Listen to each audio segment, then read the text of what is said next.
안녕하세요. 멋의 심리학을 연구한 박언영입니다. 지금 걸으면서 얘기하니까 좀 불안정하네요. 오늘은 전통주를 빚으러 나가고 있어요. 왜 멋의 이야기를 하다가 갑자기 술인가 싶죠. 근데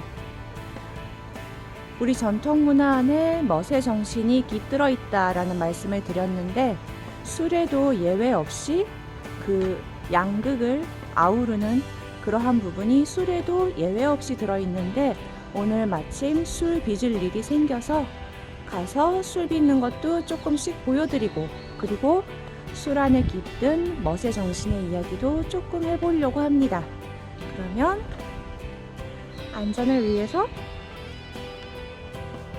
마스크를 착용하고 술 빚으러 가겠습니다. 네, 이제 쌀을 준비하고 항아리를 소독하고 쌀을 씻기 시작할 겁니다. 네, 지금 항아리 소독하고 있습니다.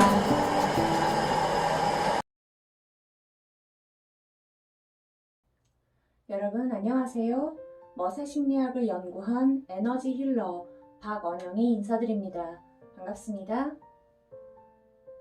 왜 멋의 이야기를 하다가 갑자기 술을 빚는가 하는 생각을 하실 수도 있겠지만, 초반에 말씀드렸듯이 우리 전통 문화 안에는 우리 고유의 멋의 정신이 다 녹아들어가 있어요. 물론 그 중에 하나가 술이고, 우리 전통 예술을 얘기하면은 술을 또 빼놓고 얘기할 수는 없죠. 우리가 술 그러면은 흔히 유흥의 장에서 많이 마시는 거죠. 그런데 우리 전통 문화나 전통 문학, 글들 아니면은 여러 장면을 보아도 전통 예술을 즐기는 자리에는 항상 술이 있었는데, 요즘 사람들처럼 먹고 죽자 아니면 고주망태가 돼서 일어나지 못하니까 안전뱅이 술이다 식의 거칠고 난폭한 술 문화는 분명히 아니었습니다. 오히려 그보다는 멋있게 차려입고, 그리고 멋있는 안주상을 받아놓고 달을 보면서, 물론 예전 선비들은 종종 기생을 옆에 끼고 술을 마셨는데, 단지 여자 노름을 했던 것이 아니라 그 술을 음미하면서 달을 보고 자연의 정취를 느끼면서 시를 읽고, 그 시를 들은 기생은 또 그 감흥을 받아서 담례로 화답으로 가야금을 연주하고 검은거를 뜯고 하는 식으로 예술의 주고받음이라는 맥락이 항상 술 속에는 들어가 있었습니다. 그런데 그러한 품격 있는 술의 문화는 거의 소실되고, 요즘에 우리는 그저 안주를 먹기 위해 마시는 술, 아니면은 취하기 위해서 마시는 술, 내가 항상 긴장이 되는 게 풀리지 않으니까 긴장을 풀기 위해서 알코올의 힘을 빌리는 것, 아니 많은 경우에 술 마시는 장에서 그러한 예술로서의 어떤 맥락으로서의 가치는 소실된 것 같습니다. 그런데 이 술이라는 것이 사실은 참 재밌어요. 그리고 어쩌면 이것은 비단 우리 전통주에만 국한되는 얘기는 아니고 모든 술에 해당되는 얘기이기는 합니다. 술이라는 그 자체에 양극을 아우른다라는 요소가 강하게 들어있어요. 왜 우리가 그렇게 어렵게 생각할 것도 없이 집에서, 요즘에 축소되는 추세이긴 합니다만, 집에서 제사를 지낼 때 제상에 술을 올리지요. 그리고 모든 교회에서 그렇진 않습니다만, 천주교회에 가면은 미사를 드리는 도중에 빵과 포도주를 가지고 그것을 예수 그리스도의 몸과 피로 변형을 해서 신자들과 함께 나눠 마신다라는 의례가 있습니다. 그때에도 술을 사용을 합니다. 그것뿐만이 아니어도 옛날의 맥락에서 항상 술은 물론 그 알코올의 작용 때문에 사람을 가장 빨리 타락시키기도 했지만, 반면에 제대상에 올리는, 그리고 제상, 제대상이라는 것은 우리가 알 수 없는 어떤 높은 존재, 혹은 우리 일상이 아닌 이미 타계한 영의 세계에 있는 존재들한테 밥상을 차려드릴 때 거기에 올리는 가장 귀한 음식이 또한 술이었습니다. 그러므로 어떤 신성한 장에서 인간의 차원을 넘어선 우리가 알 수 없는 어떤 존재들을 섬길 때 올렸던 가장 귀한 음식도 술이요. 그리고 과하게 마시면은 사람을 가장 빨리 타락시키고 인간의 역사를 왜곡한 것도 한편으로는 술이라고 할 수 있겠습니다. 그래서 술이라는 그 매체 자체에는 그러한 양극성이 이미 동시에 들어가 있는 거죠. 근데 또 하나 흥미로운 것은 술은 여러분 발효 음식입니다. 근데 발효 음식이라는 면에서는 우리가 담가 먹는 장, 된장, 고추장, 간장 그런 장도 마찬가지고 아니 혹은 서양 것이라면 요구르트, 치즈 그 모든 발효 음식에 해당될 수 있는 얘기인데요. 여러분 발효라는 것은 사실은요 어떠한 음식이 있는데 거기에 미생물들이 붙어서 미생물들의 어떤 작용으로 발효가 일어나는 것이죠. 그거는 쉽게 얘기하면은 썩는 과정과 같습니다. 그러니까 생각해보면 미생물이 붙어서 그것을 분해해서 여기에 있는 어떤 음식이나 어떤 물체의 형태가 변한다라는 면에서는 사실은 그것은 부패라고 우리가 부르는 과정과 같은 과정인 것입니다. 그러니까 다시 얘기하면은 발효랑 부패는 한 끗 차이인 거죠. 그래서 우리는 미생물이 그렇게 분해해서 만들어진 것에 대해 결과물이 우리 몸에 좋으면은 발효라고 불렀고 우리 몸에 나쁘면은 부패라고 불렀습니다. 그래서 발효와 부패는 한 끗 차이.